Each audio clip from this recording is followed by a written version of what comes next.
Cricket ಜಗತ್ತಿನ interesting ಸುದ್ದಿಗಳನ್ನ quick ಆಗಿ ಹೇಳ್ತೇನೆ ಕ್ರಿಕೆಟ್ ರೌಂಡ್ ಅಪ್ ನಲ್ಲಿ.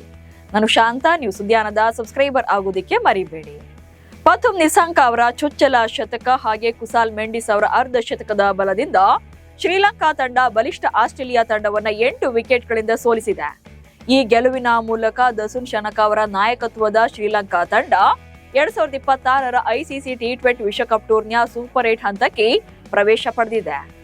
ಟಿ20 ವಿಶ್ವಕಪ್ನ 30ನೇ ಪಂದ್ಯದಲ್ಲಿ ಶ್ರೀಲಂಕಾ ತಂಡದ ಆಟಗಾರ ಪಥುಮ್ ನಿಸಾಂಕ ಅದ್ಭುತವಾದಂತಹ ಕ್ಯಾಚ್ ಅನ್ನ ಹಿಡಿದಿದ್ದಾರೆ.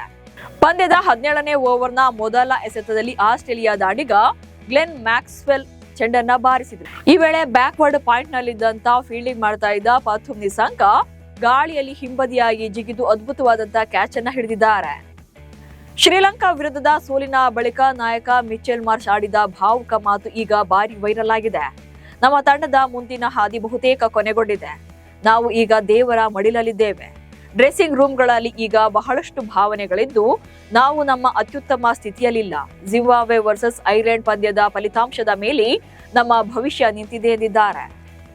ವಿಲ್ಜಾಕ್ಸ್ ಆಲ್ರೌಂಡರ್ ಆಟದ ಬಲದಿಂದ ಇಂಗ್ಲೆಂಡ್ ತಂಡ ಇಟಲಿ ವಿರುದ್ಧದ ಪಂದ್ಯದಲ್ಲಿ 24 ರನ್ಗಳಿಂದ ಗೆದ್ದಿದೆ. ಈ ಗೆಲುವಿನ ಮೂಲಕ ಹ್ಯಾರಿ ಬ್ರೂಕ್ ನಾಯಕತ್ವದ ಇಂಗ್ಲೆಂಡ್ ತಂಡ 2026ರ ಐಸಿಸಿ ಟಿ20 ವಿಶ್ವಕಪ್ ಟೂರ್ನಿಯ ಸೂಪರ್ 8 ಹಂತಕ್ಕೆ ಪ್ರವೇಶ ಪಡೆದಿದೆ. ಆದರೆ ಚೊಚ್ಚಲ ಬಾರಿಗೆ ವಿಶ್ವಕಪ್ಗೆ ಎಂಟ್ರಿ ಕೊಟ್ಟಿರುವಂತ ಇಟಲಿ 178 ರನ್ಗಳಿಗೆ ಆಲ್ಔಟ್ ಆದ್ರೂ ಕೂಡ ಬಿಗ್ ಫೈಟ್ ಕೊಟ್ಟಿದೆ.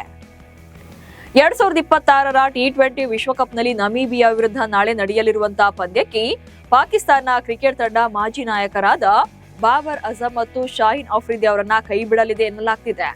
ಪಾಕಿಸ್ತಾನ ತಂಡ ಸೂಪರ್ 8 ಹಂತಕ್ಕೆ ಪ್ರವೇಶ ಪಡಿಬೇಕಿದ್ರೆ ನಮೀಬಿಯಾ ವಿರುದ್ಧ ಗೆಲ್ಲಲೇಬೇಕು. ಇದೇ ಕಾರಣದಿಂದ ಕಳಪೆ ಪ್ರದರ್ಶನ ನೀಡ್ತಾ ಇರುವಂತ ಬಾಬರ್ ಅಜಮ್ ಮತ್ತು ಅಫ್ರಿದಿ ಅವರನ್ನ ತಂಡದಿಂದ ಕೈ ಬಿಡುವಂತ ಚಾನ್ಸಸ್ ಇದೆ. ಈ ಬಾರಿಯ ಟಿ20 ವಿಶ್ವಕಪ್ ಟೂರ್ನಿಯಲ್ಲಿ ಈಗಾಗಲೇ 5 ತಂಡಗಳು ಸೂಪರ್ 8 ಹಂತಕ್ಕೆ ಪ್ರವೇಶ ಪಡೆದಿವೆ.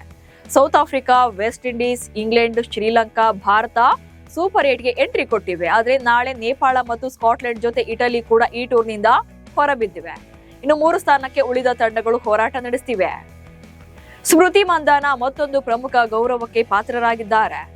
BBC Indian sports women of the year ಪ್ರಶಸ್ತಿಗಳಲ್ಲಿ ಇವರನ್ನ ವರ್ಷದ ಭಾರತೀಯ ಕ್ರೀಡಾಪಟು ಎಂದು ಆಯ್ಕೆ ಮಾಡಲಾಗಿದೆ. ಭಾರತದ ವಿಶ್ವಕಪ್ ಗೆಲುವಿನಲ್ಲಿ ಪ್ರಮುಖ ಪಾತ್ರ ವಹಿಸಿದ ಹಾಗೆ ರಾಯಲ್ ಚಾಲೆಂಜರ್ಸ್ ಬೆಂಗಳೂರು ತಂಡವನ್ನ 2ನೇ ಬಾರಿಗೆ WPL ಪ್ರಶಸ್ತಿಗೆ ಮುನ್ನಡೆಸಿದ ಇವರಿಗೆ ಈ ಗೌರವ ನೀಡಲಾಗಿದೆ. 2025ರ ಮಹಿಳಾ ವಿಶ್ವಕಪ್ ಸಮಯದಲ್ಲಿ ಗಾಯಗೊಂಡು ಸುದೀರ್ಘ ವಿಶ್ರಾಂತಿ ಪಡೆದಿದ್ದ ಭಾರತ ಮಹಿಳಾ ತಂಡದ ಆರಂಭಿಕ ಆಟಗಾರ್ತಿ ಪ್ರತೀಕಾ ರಾವಲ್ ಮತ್ತೆ ತಂಡಕ್ಕೆ ಕಂಬ್ಯಾಕ್ ಮಾಡಿದ್ದಾರೆ. ಬಾಂಗ್ಲಾ ವಿರುದ್ಧದ ಏಕದಿನ ವಿಶ್ವಕಪ್ ಪಂದ್ಯಾವಳಿ ವೇಳೆ ಪಾದದ ಗಾಯಕ್ಕೆ ತುತ್ತಾಗಿದ್ರು. ಈಗ ಸಂಪೂರ್ಣವಾಗಿ ಚೇತರಿಸಿಕೊಂಡು ಆಸ್ಟ್ರೇಲಿಯಾ ವಿರುದ್ಧದ ಸರಣಿಯಲ್ಲಿ ಆಡಲಿದ್ದಾರೆ. ಟೀಂ ಇಂಡಿಯಾದ ಯಂಗ್ ಬ್ಯಾಟ್ಸ್ಮನ್ ವೈಭವ್ ಸೂರ್ಯವಂಶಿ ಈ ವರ್ಷ SSLC ಎಕ್ಸಾಮ್ ಬರೆಯಲ್ಲ ಅನ್ನುವಂತ ನಿರ್ಧಾರಕ್ಕೆ ಬಂದಿದ್ದಾರೆ.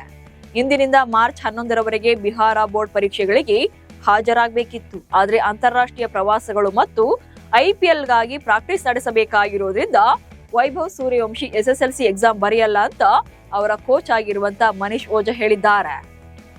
ಲಕ್ನೋದ ಏಕನಾ ಸ್ಟೇಡಿಯಂನಲ್ಲಿ ನಡೀತಾ ಇರುವಂತಹ ರಣಜಿ ಟೂರ್ನಿಯ ಮೊದಲ ಸೆಮಿಫೈನಲ್ ಪಂದ್ಯದಲ್ಲಿ ಕರ್ನಾಟಕ ತಂಡ ಭರ್ಜರಿ ಬ್ಯಾಟಿಂಗ್ ಪ್ರದರ್ಶನ ಮಾಡಿದೆ. ಉತ್ತರಾಖಂಡ್ ವಿರುದ್ಧದ ಪಂದ್ಯದಲ್ಲಿ ಕರ್ನಾಟಕ ತಂಡ ಮೊದಲ ಇನ್ನಿಂಗ್ಸ್ ನಲ್ಲಿ ಬರೋಬ್ಬರಿ 736 ರನ್ಗಳನ್ನ ಕಲೆ ಹಾಕಿದೆ. ಈ ಮೂಲಕ 4ನೇ ಬಾರಿ ರಣಜಿ ಇನ್ನಿಂಗ್ಸ್ ನಲ್ಲಿ 700+ ರನ್ಗಳನ್ನ ಕಲೆ ಹಾಕಿದ ಐತಿಹಾಸಿಕ ಸಾಧನೆ ಮಾಡಿದ್ದಾರೆ. ಇವೆಷ್ಟು ಇವತ್ತಿನ ಕ್ರಿಕೆಟ್ ರೌಂಡ್ ಅಪ್ ಸುದ್ದಿಗಳು. ನಮಸ್ಕಾರ.